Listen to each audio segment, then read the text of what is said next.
নিজে যেটা মনে করে, নিজে বা গোষ্ঠীগতভাবে যেটা মনে করা হচ্ছে, আমি আবার রিপিট করছি, সেটা নৈতিক হোক আর অনৈতিক হোক, সেইটা হাসিলের জন্য এই কাজটা করা হচ্ছে। তার মানে এই কাজ যারা করে তারা আইনের শাসন মানে না। জনাব রহিন হোসেন প্রিন্স, আপনাকে দিয়ে আলোচনাটা শুরু করি। যেমনটি বলছিলাম যে ইতিমধ্যে আমরা দেখছি মাজারি হামলাকে কেন্দ্র করে রাজনৈতিক অঙ্গনে কাদা ছোড়াছুড়ি শুরু হয়ে গেছে, কিন্তু ঘটনার গভীরে যদি আমরা প্রবেশ করতে চাই, এটি কি আসলে বিচ্ছিন্ন কোনো ঘটনা নাকি দীর্ঘদিনের মব ভায়োলেন্সের ধারাবাহিক প্রক্রিয়ার অংশ? আপনাকে ধন্যবাদ, সৌরভ ভাইকে ধন্যবাদ, যারা শুনছেন এই রাতে তাদেরকে শুভেচ্ছা জানাই। না, প্রথমে আমি একটু বলে 2-3টা পয়েন্ট একটা আগে কংক্রিট একটু করতে চাই। একটা হচ্ছে আপনি সূচনা করেছেন মব ভায়োলেন্স, পরে আবার মব সংস্কৃতি, সেটা বলতে পারেন, কিন্তু আমার বিবেচনায় শব্দটাকে এইভাবে আনা দরকার, একটা মব সন্ত্রাস, মব ভায়োলেন্স মানে একটা শব্দ বাক্য, তার তো একটা অভিজ্ঞতা আছে, সেটাই ভালো হয় বলে মনে হয়, নাহলে এটা একটু ভিন্ন জায়গায় যায়। এটা আমার প্রথম পয়েন্ট। দ্বিতীয় যে পয়েন্টটাকে আপনি তুললেন যে এই যে ঘটনাবলী এবং রাজনৈতিক অঙ্গনে কাদা ছোড়াছড়ি, একটা এখানে মনে রাখা দরকার যে রাজনৈতিক অঙ্গনে তো যার যার বক্তব্য বলবে, কিন্তু এবং কাদা ছোড়াছড়িও আছে। কাদা ছোড়াছড়ি বলতে যে নেগেটিভ নেতিবাচক ধারায় ব্যবহার করা হয়, আগেও ছিল না তা না, কিন্তু সাম্প্রতিককালে এমনভাবে আমাদের ন্যূনতম যে সংস্কৃতির ধারা ছিল সেইটার এত বেশি ডিট্রিট করছে, পেছনে চলে আসছে, তাতে করে কোনো সহনশীলতা নাই এবং ঘৃণা জাগ্রত করা, ঘৃণা বিদ্বেষ ছড়ানো, যেটা রাজনীতির সাথে যায় না, যদি বলি রাজনীতিতে মতপার্থক্য সেইটা যায়, তার বাইরে ঘটনাগুলি ঘটছে। এবং এই যে মব সন্ত্রাস যেটা, সেটাকে আমরা বলবো যে বিশেষ করে 24-এর 5ই অগাস্টের পর এটা তো আমরা ভয়াবহ রূপ দেখতে পেলাম। এবং এইটা সবাই জানি আমরা যে এটা তখন যারা সরকারে ছিল বা সরকারে না থাকলেও যারা সরকারের সমর্থক এবং ইউনূস সাহেবের ভাষায় তার নিয়োগকর্তারাই এই কাজগুলো করেছে, এবং তখনকার হয়তো পরিস্থিতি অনুযায়ী অনেক কিছু করা যায়নি। সেই ধারাবাহিকতা একটা ন্যূনতম গণতন্ত্রের পথে যাত্রার জন্য আমরা যে নির্বাচনের মধ্য দিয়ে যত বিতর্ক থাকুক না কেন যে জায়গায় পৌঁছেছি, এইখানে তো আমাদের কাম্য ছিল না। কিন্তু এইটা আমার বিবেচনায় প্রথম সরকার এখনো পর্যন্ত যে ধরনের মব সন্ত্রাস বন্ধ করবে এ ধরনের দৃঢ় ভূমিকা নিচ্ছে না। কেন নিচ্ছে না? আচ্ছা, আসছি, নিচ্ছে না এটা একটা, এই না নেয়ার কারণে পুরনো যে ধারাবাহিকতা সেইটা অব্যাহত থাকছে, এবং এইটার স্থানীয়ভাবেও যেমন থাকে, উপর থেকেও থাকে, নানা মাত্রায় এই জায়গাটা থাকে। আমার ধারণা সরকার এখনো পর্যন্ত মানে সব কথা বলার সময় আসেনি, কিন্তু যে সময় কথা বলছি, কত 80 দিন বা কয়দিন এই সরকার হলো, 3 মাস হলো, 3 মাস হতে গেল, 90 দিন, 17 তারিখ, তাই তো। এই সময়ে সরকার, যে কোনো সরকার একটা ক্ষমতায় আসলে প্রথমে তো তার অগ্রাধিকার সেট করার কথা ছিল, যে আমি অগ্রাধিকার এটা করবো 1, 2, 3 করে। তো এখন ধরুন আমরা যেটা মনে করি যে মানুষ কি চেয়েছিল, আমি একটা খুব পপুলার কথা আপনার এখানে বলেছি কিনা জানি না, আমি পাবলিকের উদাহরণ দিয়ে বলি, যেদিন ইউনূস সাহেব শপথ নিলেন তো ওইখানে তো হ্যাঁ আমরাও গিয়েছিলাম। তো যখন ওইখান থেকে ফিরে আসি, আমি ঢাকার আমার বাসার কাছে আসার পরে দেখি শ্রমজীবী মানুষ বসে আছে। তা তারা দেখে উঠে দাঁড়িয়ে বলে, আরে আপনাকে না একটু আগে দেখলাম টেলিভিশনের কল্যাণে এই জায়গায়, যাই হোক। তা আমি বললাম যে হ্যাঁ বলেন তো কি চান আপনারা। তা অনেক কথার মধ্যে যে কথাটুকু বললো, তার একজন বললেন, লুঙ্গি পরা এক ভদ্রলোক বলছেন যে ওই তো স্যার, আপনারা সবাই মিলে ভালো মিলে জিলে থাকেন, একটু শান্তি আনেন। তা শব্দটা কিন্তু এই মানুষের চাওয়া। তাহলে অগ্রাধিকারের ক্ষেত্রে যদি এই সরকার তার যে রায় পেল বলে সে দাবি করছে, তাহলে সে যদি এই অগ্রাধিকারটা সেট করত যে আমি অবশ্যই আগে মব সন্ত্রাস বন্ধ করব এবং তারপরে আমি অগ্রাধিকার ভিত্তিতে এই কাজটা করব, তারা এটা করে নাই। যার জন্যে ওই যে আগের যারা মবের ধারাবাহিকতা তারা করেছে, অনেক জায়গায় দেখবেন তাদের দল নানা জায়গায় করেছে। আপনি এই যেহেতু রিসেন্ট ঘটনা হিসাবে আমাদের এই যে মাজারের শাহ আলী মাজারের কথা আনলেন, কিন্তু আমি ছোট্ট 2টা ঘটনা আলোচনা না হলে খালি তুলে রাখি। দেখবেন যে এক মুক্তিযোদ্ধা তার বক্তৃতার শেষে জয় বাংলা বলে শেষ করেছে, তাকে সরকারি দলের নামধারীরা পরিচয় দিয়ে, যদিও আবার ওই দলেরই একজন বলছে যে সে কোনো পত্র দেয় না, বাধ্য করেছে ক্ষমা চাইতে। আরেক জায়গায় আপনি দেখবেন যে একজন তরুণ, তাকে বাঁচানোর জন্য মা আসছে, মা মারা গেছে। তার মানে এই জায়গাগুলো সরকার অগ্রাধিকার হিসাবে এই কাজটা নেয় নাই বলে এই সংকট ঘটছে। আমি দৃঢ়ভাবে এটা মনে করি, সরকার যদি আজকে এই ঘোষণা দেয় যে কোনো মব বাংলাদেশে চলবে না, এটা যে হবে সে সর্বোচ্চ শাস্তির আওতায় আসবে এবং আইন শৃঙ্খলা বাহিনীকে আমরা কঠোর নির্দেশ দিচ্ছি, এই কথাটা যদি বলে এবং ঘটনার সাথে সাথে সে যদি এই ধরনের ভূমিকা নেয়, আমি মনে করি এই মব সন্ত্রাস এই যে এখনো পর্যন্ত যেটা চলছে এটা চলার কথা না। প্রসঙ্গক্রমে একটু না বললে হচ্ছে না, আপনি যে মাজারের কথাটা বললেন, দেখেন এইখানে কিন্তু অভিযোগ আসছে, এখানে দেখবেন পুলিশের বিবৃতি একরকম, স্থানীয় এমপি সাহেবের বিবৃতি একরকম, কিন্তু স্থানীয় এমপি সম্পর্কে কে না জানে তার আগের কিছু ভূমিকা, এবং সে যে দলকে মুক্তিযুদ্ধ বিরোধী যে দলের সাথে আছে তারা তো এই ধরনের মাজার উচ্ছেদেরই পক্ষে, আমরা এর আগেও তারা করেছে এবং তারা রাজনৈতিক দলের সময় সুযোগ করে এটা করতে চায়। থাকে রাজনৈতিক দল কি সে দায় অস্বীকার করতে পারে না, অস্বীকার যদি করে, করতে তো করবেই, আপনি জানেন যে হামলা করে সে তো প্রথমে অস্বীকার করে, এমনি মুখেও করে, কোর্টে যেও করে, কিন্তু জনগণ তার যে হিসাবটা সেই হিসাবে সে অস্বীকার করতে পারবে না। কিন্তু আমি দেখি অন্যতম দুর্বলতা হচ্ছে এত ঘটনা ঘটে যাচ্ছে সমাজে, এখনো পর্যন্ত আমরা বা সমাজের স্থানীয় বিবেক বুদ্ধি সম্পন্ন মানুষ আমরা আরো আগায় এসে এইটাকে রুখে দাঁড়ানো এবং এইটাকে যে যদি সরকার ব্যর্থ হয় আমরা স্থানীয়ভাবে প্রতিরোধ করব, এই কথাটা এখনো বলছি না বলেই এরা আজকে সাহস পেয়ে যাচ্ছে। কারণ সরকার যদি ব্যর্থতার পরিচয় দেয়, আমি মনে করি স্থানীয়ভাবে এই প্রতিরোধ গড়ে তোলা ছাড়া আমরা কিন্তু আমাদের কি বলবো যে কোনো সংকট মোচনের দিকে যেতে পারবো না। বরঞ্চ আপনি আজকের এই আলোচনায় শেষে একটা শব্দ এনেছেন, আশা করি পরে আলোচনা করবেন, এইরকম একটা সংকট ঘনীভূত হবে কিনা সেই সম্ভাবনাকে নাকচ করে দেওয়া যায় কিনা, যেটা রাজনৈতিক দুরবস্থিতির কথা আপনি বলেছেন। জনাব সোহরাব হাসান, 1.5 বছর আমরা দেখেছি 97টি মাজারে হামলা হয়েছে এবং বাদ যায়নি সাংস্কৃতিক প্রতিষ্ঠানও, ছায়ানট থেকে উদিচি এবং সংবাদ মাধ্যম ডেইলি স্টার, প্রথম আলোর হামলার কথা যদি আমরা তুলে ধরি, আমাদের টনক আসলে কবে নড়বে? ধন্যবাদ আপনাকে এবং কমরেড রহিন হোসেন প্রিন্সকে শুভেচ্ছা। বিশেষ টনক নাড়ার বিষয় না, আর এটি শুধু মব সন্ত্রাস বা মব ভায়োলেন্স নয়, এটি আরও বেশি কিছু, ব্যাধিটা অনেক গভীর। এটি হচ্ছে যে মতবাদী রাজনীতি, যে রাজনীতি এই মাজার, দরগা, পীরের আস্তানা, বাউল শিল্পীর গান গাওয়া এগুলো সহ্য করতে পারে না, তারই এই বহিঃপ্রকাশ। তাহলে কি মতবাদের পার্থক্য সহিংসতার বৈধ করার হাতিয়ার হয়ে উঠছে কিনা?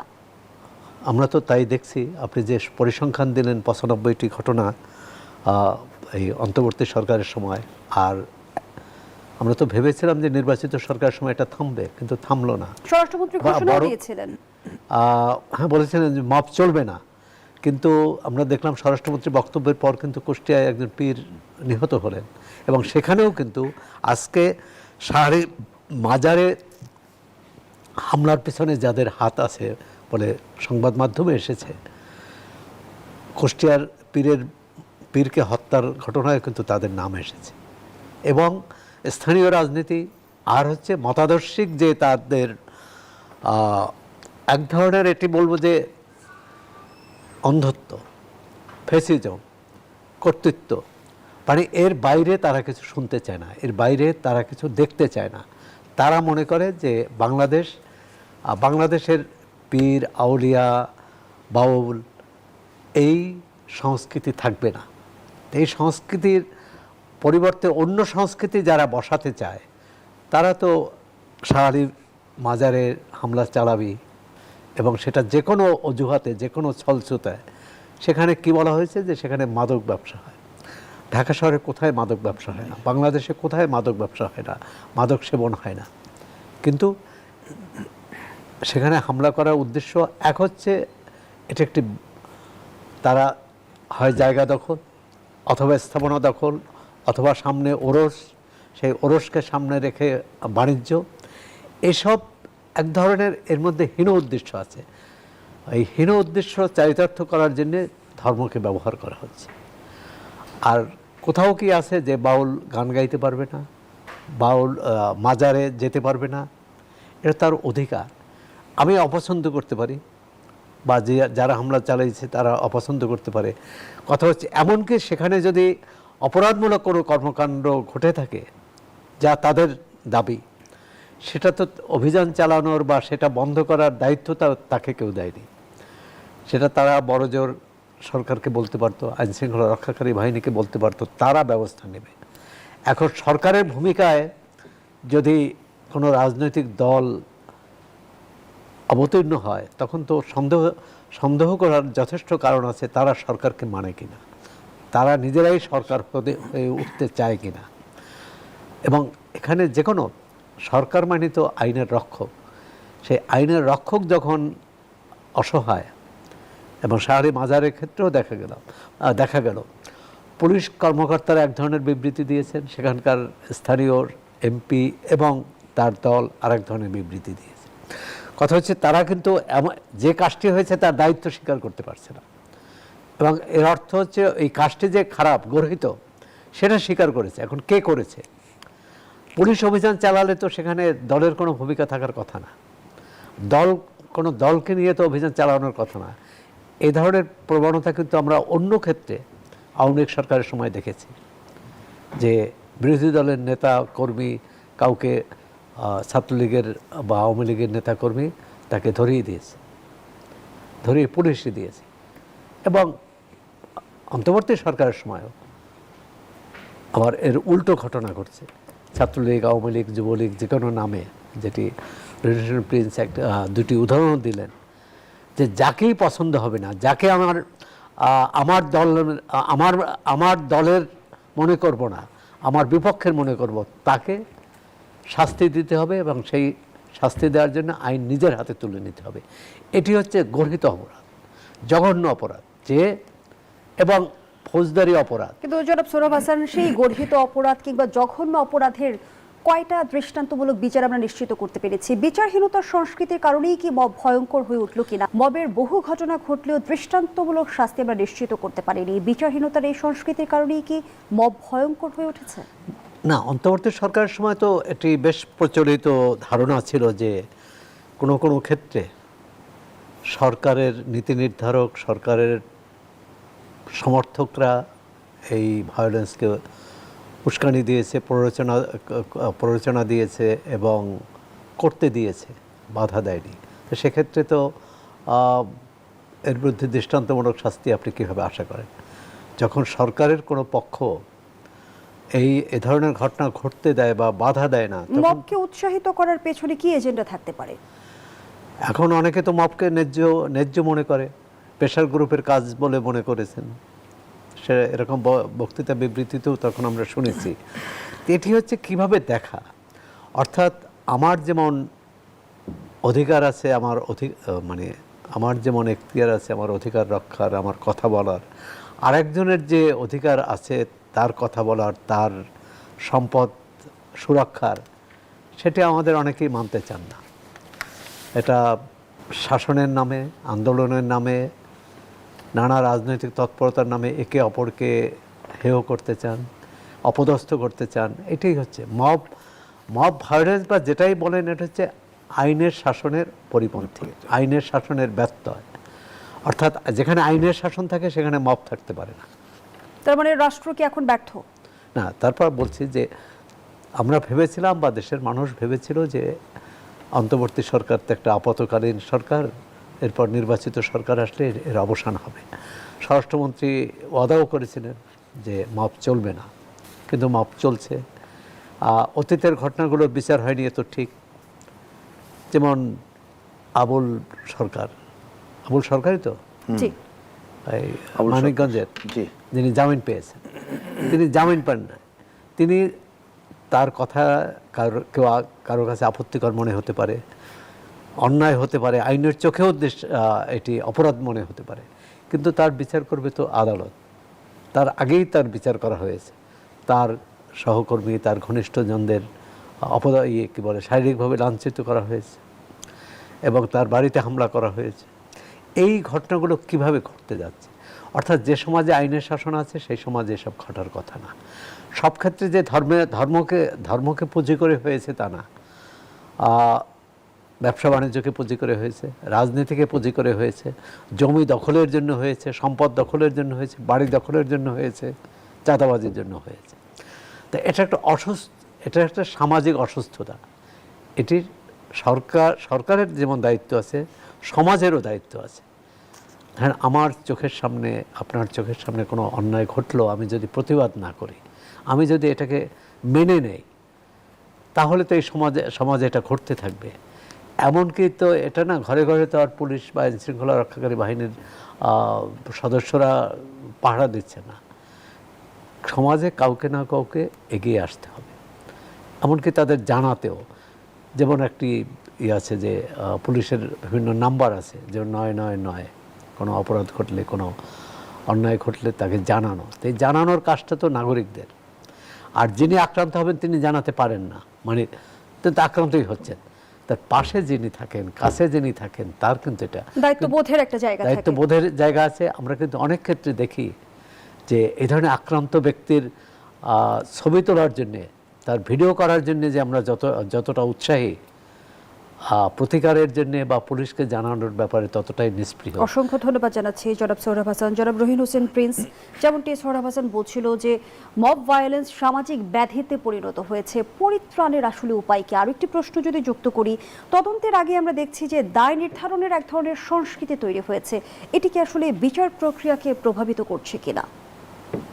না, একটা তো যে শেষের কথাটা যদি আগে বলি, এক কথায় ওটার উত্তর বলে বোঝাই যায় যে আগেই যদি আপনি বিচার করে ফেলেন তাহলে তো আর আইনের শাসনের জায়গাটা থাকে না। এখন এই জায়গাটা ঘটার তো নানা কারণের মধ্যে সৌরভ ভাই অনেকগুলো কথা বলেছেন। খুব সাধারণভাবে দেখলে দেখা যায় যে নৈতিক হোক আর অনৈতিক হোক, নিজে যেটা মনে করে, নিজে বা গোষ্ঠীগতভাবে যেটা মনে করা হচ্ছে, আমি আবার রিপিট করছি, সেটা নৈতিক হোক আর অনৈতিক হোক, সেইটা হাসিলের জন্য এই কাজটা করা হচ্ছে। তার মানে এই কাজ যারা করে তারা আইনের শাসন মানে না, এটাই হচ্ছে বাস্তবতা। আইনের শাসন না মানলে তো সমাজ থাকে না, কোনো সভ্যতা থাকে না। তাহলে এই সংকট তো চলতেই থাকবে। আপনি যদি প্রত্যেকটা ঘটনার বিচার করেন তাহলে ওই এক একটা, হ্যাঁ, কোথাও জমি দখল থাকতে পারে, কোথাও তার যে পলিটিক্যাল কি বলে আধিপত্য বিস্তার সেটা থাকতে পারে, মানে নানা ধরনের থাকতে পারে। এখন আমরা তো, আমি মনে করি যে ওই আলোচনাটা তো থেকে জরুরি হচ্ছে, আমরা তো একটা সমাজ, রাষ্ট্র, সরকার এগুলো কেন মেনে নিছি এই জন্য, কারণ আমরা একটা আইনের শাসন চাই। তাই না হলে এটা এত বেশি অ্যানার্কি হবে যে অ্যানার্কি কোনো সমাজ চলতে পারবে না। এটা একটা মানুষ্য সমাজও চলে না।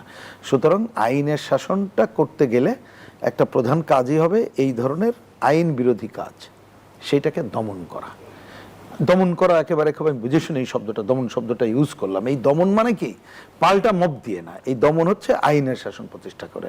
কিন্তু যদি আইনের শাসন বা আইন এক্ষেত্রে যথাযথ ভূমিকা না নেয়, তখন এই ধরনের ঘটনা কিন্তু চলতে থাকে, সেটি আমরা দেখছি। এটি একটি। আরেকটা গুরুত্বপূর্ণ, অন্তর্বর্তীকালীন শাসনামলে মবকে কোনো না কোনো ভাবে উৎসাহিত করা হয়েছে, কিন্তু বর্তমান সময়ে আসলে মব কেন থামানো যাচ্ছে না, বা সেই ধারাবাহিকতা কেন থামানো যাচ্ছে না? ওই ধারাবাহিকতাই বলি। আপনি এখন একদিকে হচ্ছে যে যখন দেখা গেল যে প্রথমেই আপনি তাকে বাড়িঘর পড়াইতেছেন, তারপরে তার কি বলে যে ওই এলাকায় থাকতে পারলো না, তার দখলদারিত্ব হলো, তার মানে তো অলরেডি তিনি আইনে সাব্যস্ত হওয়ার আগে, দোষী হোক আর নির্দোষ হোক, আগেই তাকে শাস্তি দিয়ে দেওয়া হলো। এইটা অনেক দিন ধরেই কিন্তু চলছে।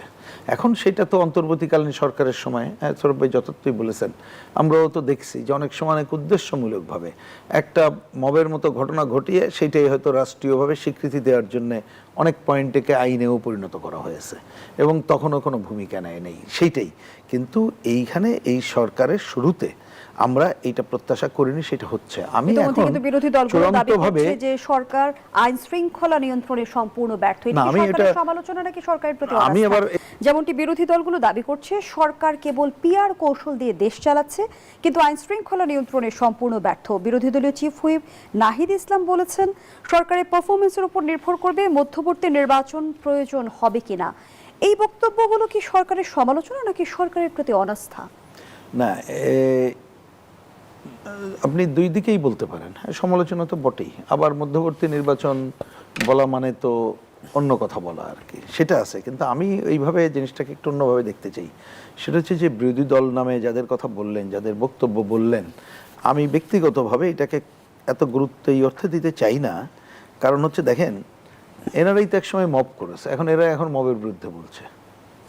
এনারাই তো এটা চাইনি, যা চাইনি বা ওনারা গেলে তো এরকমই কাজ হতো, এর থেকে বেশি কিন্তু দেখছি না। সুতরাং এটা কোনো দায়িত্বশীল আচরণ বলে মনে হচ্ছে না, আমি ব্যক্তিগতভাবে প্রত্যাশাও করি না।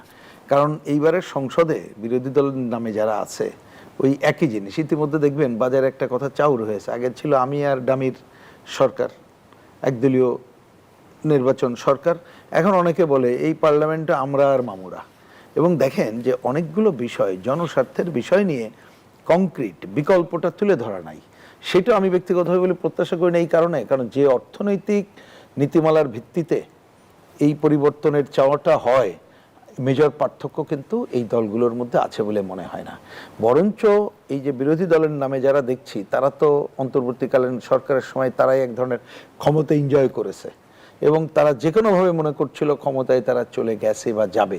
ওইটা যায়নি, সেইটা না যাওয়ার বেদনা থেকেই কিভাবে আরও নানা ধরনের কথাবার্তা বলেই মিডিয়াতে থাকা যায় এবং শক্তি সঞ্চয় করে দ্রুত ক্ষমতার দিকে যাওয়া যায়, সেই কাজটাই করতে চেষ্টা করছে বলে মনে হয়। কিন্তু এইখানে আমি বলি যে এইখানে কোনো আমি নীতি নৈতিকতা প্রধান জিনিস, জনস্বার্থ এটা প্রধান জিনিস দেখছি না। সুতরাং ওই যে যখন বিরোধী দল এবং তার প্রত্যাশার কথা হয়, এইটা বলি হ্যাঁ আমাদেরও ব্যর্থতা আছে, আমরা হয়তো রাজপথের যারা বিরোধী দল বলে দাবি করছি, আমরা এখন অত শক্তি সঞ্চয় করে এটা শো করতে পারছি না বা জনসমর্থন এরকম আনতে পারছি না। কিন্তু সাধারণ মানুষকে, সচেতন মানুষকে এই জিনিসগুলো গভীরভাবে ভাবতে হবে যে কারা প্রকৃতপক্ষে জনস্বার্থে, নিজের স্বার্থ না, নীতি নৈতিকতা ঠিক রেখে আইনের শাসনের যে কথাটা হলো সেটা ঠিক রেখেই তারা দেশকে অগ্রসর করতে চায়, এই কাজটা করতে হবে। এইটা না করলে আপনি দেখেন এই যে সামগ্রিক ঘটনায় যে আপনি আবার উপস্থাপন বলেছেন যে নতুন একটা রাজনৈতিক সংকট বা অমুক জায়গায় যেতে চাই কিনা, আমি এই কথা বলে এই পার্টি শেষ করি। সেটা হচ্ছে যে বিগত দিনে বিশেষ করে গণঅভ্যুত্থানের পরে আমরা দেখলাম একটা দক্ষিণপন্থী শক্তির আবির্ভাব হয়েছে। আমরা দেখছি মুক্তিযুদ্ধ ইতিহাস ঐতিহ্যের উপরে আক্রমণ পরিচালনা করেছে এবং যারা করেছে তাদের প্রধান অংশই এখন হচ্ছে বিরোধী দল। সুতরাং তারা কোনোভাবেই ওইটাকে পুনর্নির্মাণ করে আগাই সেরকম কোনো পরিবেশ পরিস্থিতি হতে দেবে না। তারা সংকট জিয়ে রাখবে, অর্থাৎ বিরোধী দল তারা নতুন নতুন সংকট জিয়ে রাখবে বলেই আমার কাছে মনে হয়। জনগণকে সরকারের অন্যায় কর্মকাণ্ডের বিরুদ্ধে যেমন সোচ্চার হইতে হবে, বিরোধী দলেরও তার যে এই যে নেতিবাচক দৃষ্টিভঙ্গি তার বিরুদ্ধে সোচ্চার হতে হবে বলে আমি মনে করি। জনাব সৌরভ হাসান, সরকারের 3 মাস পূর্ণ হলো আজ, সরকারের সার্বিক কর্মকাণ্ডকে কিভাবে মূল্যায়ন করবেন? সে সঙ্গে আরো একটি প্রসঙ্গ যুক্ত করি, গণভোটের প্রসঙ্গটি নিয়ে সুজন সম্পাদক বদিউল আলম মজুমদার বলেছেন জনগণ হলো সার্বভৌম, সংসদ সার্বভৌম নয়, তাই সার্বভৌম জনগণ যখন রায় দিয়েছে সেটা অবশ্যই পালনীয়। এবং তিনি আরো বলেছেন পুরনো পথে হেঁটে নতুন গন্তব্যে পৌঁছানো যায় না, সরকার কি পুরনো পথেই হাঁটছে? না, সবের নির্যাস হলো যে প্রত্যাশা নিয়ে 24শে গণ অভ্যুত্থান হয়েছিল, অন্তর্বর্তী সরকার গঠিত হয়েছিল, অন্তর্বর্তী সরকারের ব্যবস্থাপনায় নির্বাচন হয়েছিল এবং নির্বাচনের মাধ্যমে একটি সরকার গঠিত হয়েছে গণতান্ত্রিক। সেই প্রত্যাশা আশা কোনোটাই তো পূরণ হচ্ছে না বলেই নির্বাচিত সরকারের 3 মাসের মাথায় মধ্যবর্তী নির্বাচনের আওয়াজ উঠছে বা শঙ্কা দেখা দিয়েছে কারো কারো মধ্যে। বিষয় হচ্ছে গণতন্ত্র হচ্ছে একটি জনগোষ্ঠীর সম্মিলিত আকাঙ্ক্ষার প্রকাশ। এখানে সম্মিলিত আকাঙ্ক্ষাটা নেই। আর সেটি অনেকে বলে সংসদে যারা সরকারি দল বিরোধী দল তাদের মধ্যে একটা আপস রফা আছে, কোনো কোনো ক্ষেত্রে দর কষাকষি আছে। না হলে দেখুন প্রথম অধিবেশন শেষ হলো, এখানে জনজীবনের যে মৌলিক সমস্যা সংকট সেটা নিয়ে খুব কম আলোচনা হয়েছে। আলোচনা হয়েছে জুলাই সনদ, গণভোট, সাংবিধানিক আদেশ ইত্যাদি, কিন্তু জ্বালানি সংকট, হামের যে প্রাদুর্ভাব এবং আইনশৃঙ্খলা পরিস্থিতি, এটা নিয়ে কিন্তু বিরোধী দলের যেটা সোচ্চার হওয়ার কথা সেটা তারা সোচ্চার হয়নি। তারা দেখছেন যে জুলাই সনদে কী কী আছে, দাড়ি কমা অবশ্যই জুলাই সনদের একটা অঙ্গীকার এবং সেটি তো জুলাই সনদে অনেক সই দেয়নি। জুলাই সনদে 30টি দল আলোচনায় অংশ নিয়েছিল, 4টি দল তো সই দেয়নি। তাহলে এটা কীভাবে সার্বভৌম রায় হলো এবং জনগণের কী বলে মানে সর্বাত্মক প্রতিনিধিত্ব হলো। বিষয়টি হচ্ছে যে আমরা আওয়ামী লীগ সরকারের বিরুদ্ধে প্রধান অভিযোগ কী ছিল, তাদের সঙ্গে যারা নেই তাদেরকে পুরো রাষ্ট্র ব্যবস্থা থেকে বাইরে রেখেছিল। তারা নিজেরাই রাষ্ট্র হয়ে উঠেছিল। তা আজকে সরকারি দল ও বিরোধী দল, বিশেষ করে সংসদে যারা আছেন, তাদের মধ্যে কিন্তু এই প্রবণতা আছে যে তারাই রাষ্ট্র। তাদের বাইরে যারা চিন্তা করেন, বাইরে যারা রাজনৈতিক দল আছে, সামাজিক শক্তি আছে, সাংস্কৃতিক শক্তি আছে, তাদেরকে তারা অপর মনে করে, কোনো কোনো ক্ষেত্রে পরিত্যাজ্য মনে করে। জাতীয় সংসদে যারা আছে তারাই কি একমাত্র রাজনৈতিক শক্তি? তাদের বাইরেও তো রাজনৈতিক শক্তি আছে, সামাজিক শক্তি আছে। তাহলে কি আওয়ামী লীগের লেগেসি ধারণ করছে বর্তমান রাজনৈতিক দলগুলো? কোনো না কোনো অংশে তো তাই। কারণ আওয়ামী লীগের যে নীতি, আওয়ামী লীগ নেই কিন্তু আওয়ামী লীগের নীতিটা যথার্থভাবেই বহাল আছে এবং সেটাই হয়তো চলবে। যদি আমরা গণতন্ত্র, সত্যিকারভাবে গণতন্ত্র চাই, সেটি চলা উচিত নয়। এখন আওয়ামী লীগের কার্যক্রম নিষিদ্ধ করেছি কিন্তু তার নীতিটা রেখে দিয়েছি, বিভাজনের নীতি, বৈরিতার নীতি, বিদ্বেষের নীতি, সহিংসতার নীতি। তাহলে কি পরিবর্তন হলো? পরিবর্তন হলো তখন জাতীয় সংসদে এক গুচ্ছ মুখ ছিল, এখন অন্য গুচ্ছ মুখ। তখন সরকারে এক গুচ্ছ মুখ ছিল, এখন অন্য গুচ্ছ। তবে শেষ কথা বলতে চাই, 3 মাসের মধ্যেই মধ্যবর্তী নির্বাচনের আওয়াজ, এটি কতটা যৌক্তিক এটা ভেবে দেখার বিষয়। প্রধানমন্ত্রী যে বলেছেন যে কোনো একটি দল বা কোনো মহল সরকারের বিরুদ্ধে ষড়যন্ত্র করছে, বা তো এই ধরনের বক্তব্য, বিশেষ করে বিরোধী দল এখনই কেন মধ্যবর্তী নির্বাচনে হলে তারা কতটা নিশ্চিত যে তারাই তাদের যে অবস্থান আছে সেই অবস্থান টিকে থাকবে?